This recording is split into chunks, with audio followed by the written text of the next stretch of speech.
Happy Sunday, everybody. It's Lori. Welcome to my crazy life. It's my weekly grocery haul. Let me show you what I got. Some chopped kale. I'm going to chop that up and put it in my meal for the week. 2 dozen eggs. Some 80% lean ground beef. Some pork rinds, mozzarella cheese, sharp cheddar cheese, riced cauliflower, dole mushrooms, some sour cream, and bacon. What I'm going to make is a keto version of shepherd's pie. So I'm going to cook down the ground beef with some mushrooms and kale and onion and probably some like French onion soup mix. And then with the cauliflower, I'm going to make my version of mashed potatoes, but mashed cauliflower to go on top and then bake it. So nothing too exciting today. Bacon and egg, hard-boiled eggs for breakfast this week. I'm going to bake this off here in a little bit. And it's just Appleton Farms hickory smoked bacon, thick cut. So about 3 of these, 3 slices is breakfast with 2 hard-boiled eggs. Alrighty, I'll be back when it's time to cook. Alrighty, right now we have eggs boiling, getting ready to boil back here. I have a pan going here for my cauliflower. I have the beef in here. I'm cutting up the onion and the mushrooms to go in with the beef for the base of my shepherd's pie. I haven't decided if I'm going to make individual shepherd's pie or if I'm going to make one big one and portion it.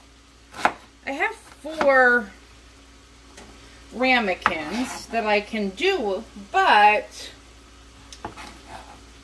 I have 1 small container, so I have enough to do it. I just don't know which route I'm going to go, but honestly, until everything is cooked, I don't have to make that decision. And the reason I'm going to add cream cheese to this is to kind of mimic a gravy. Because I won't add flour, obviously, it's ketogenic.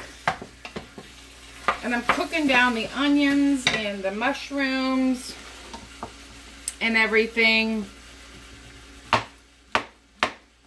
with the beef.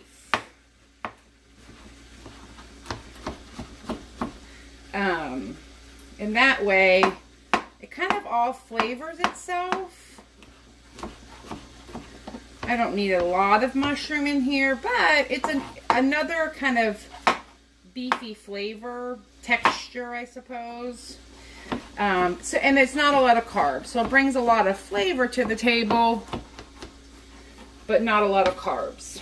And I also need to get some garlic in here.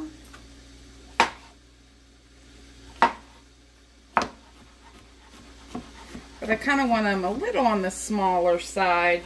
But as you know, mushrooms cook down, so. And then whatever is left of the mushrooms, I'll just eat this week, you know, in another meal. But I plan on working my driving job. I work for Uber Eats, doing some delivery on the side, just to help supplement some costs like my car today and help build up some savings. I want to pay off a credit card, so I took on this job to help that. So I'll be doing that this week since I just got an unexpected bill for my brakes on my car and the rotors up front. Oops. So this is just going to cook down. I'm waiting for the water to come to a boil for the cauliflower. Cook that down because I really want it to be able to mash. To do like a mashed cauliflower with salt, pepper, cheese. Just kind of bring the flavors around. And speaking of, we need pepper in here. I'm not going to add salt until it's done because I'm adding French onion soup mix. And there's a lot of sodium in that.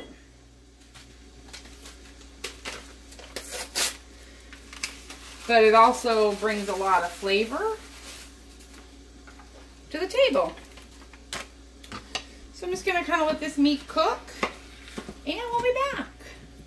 I'm going to bring you down. So the meat is all cooked. You can see there's a lot of juices and fats. I'm going to let it reduce on the stove. But I'm going to put the cream cheese in here too, here in a minute, to let it get creamy. And then I'm going to let it just sit and simmer for a bit. And like normal, I'm not really keeping tracks. Probably 2 ounces of full fat cream cheese, and I just kind of let this sit in the middle. I ended up putting the lid on that pan to have it come to a boil, and the eggs are done boiling. I let them sit until the water cools, minimum of 10-11 minutes. So this is kind of where we're at. And then the bacon, the bottom shelf is almost done. And then I'll bring that out, cool it, and package it up for my lunches at the work. Or breakfast, I should say. So I'm just kind of letting this melt in, and then it's on low. I brought it down to a medium low to just kind of let it simmer. But if you can see, and I'll bring you back when it's melted, it'll look like a gravy. So what I have here, I drained my cauliflower. I poured it out in a strainer inside of a mesh sieve, and then I push to get the extra water out because I don't like mine kind of runny. So if I push it through this sieve that I broke and get a new one, it kind of dries it up a bit. There's a little bit of butter in there, a little bit of sour cream in there. I'm going to need a little salt, and then I need some pepper, and this is my mashed cauliflower. I like a lot of pepper. And this is riced cauliflower only because I didn't have the frozen whole. I could use fresh too. It's just a mess, and I try to avoid the mess as much as possible of doing the cauliflower. And then I take my mixer and I whip it because I really want it to get like mashed.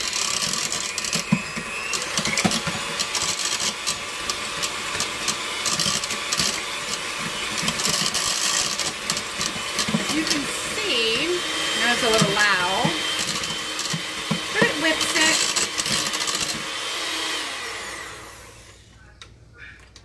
And then I'm going to add cheddar cheese. And again, I'm really just not measuring. How much cheese do I want? I don't know. That much. And then my spatula to stir it in. And this is all hot still because I want the cheese to melt. It's almost like a twice baked potato, but I don't put ranch in it when it's going to go on top of meat. Like this type of meat. So that's it. When I microwave it at work, the cheese on top will melt more, for sure. But that's what it looks like. So now I'm going to build one for you. I have 4 of these like ramekins, and they have a lid. I think they're 2-cup portions, but they have a lid. And I need to find my spoon. All right, here's my spoon. So I'm going to do some meat at the bottom.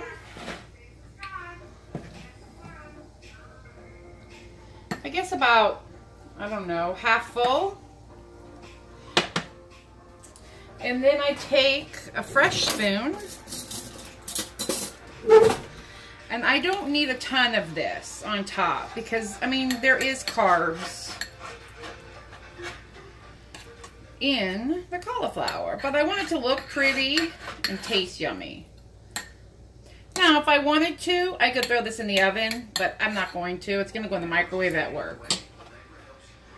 So it's my meat and my mash on top. I might put a couple pieces of cheese on top just to make it look pretty.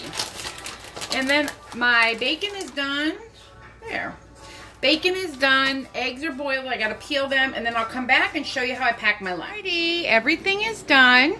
Now I started about 3:30, and as you can see, it's almost 5 o'clock, and I have my lunches packed or prepped, and my breakfast for the whole week. So I'll show you what I do.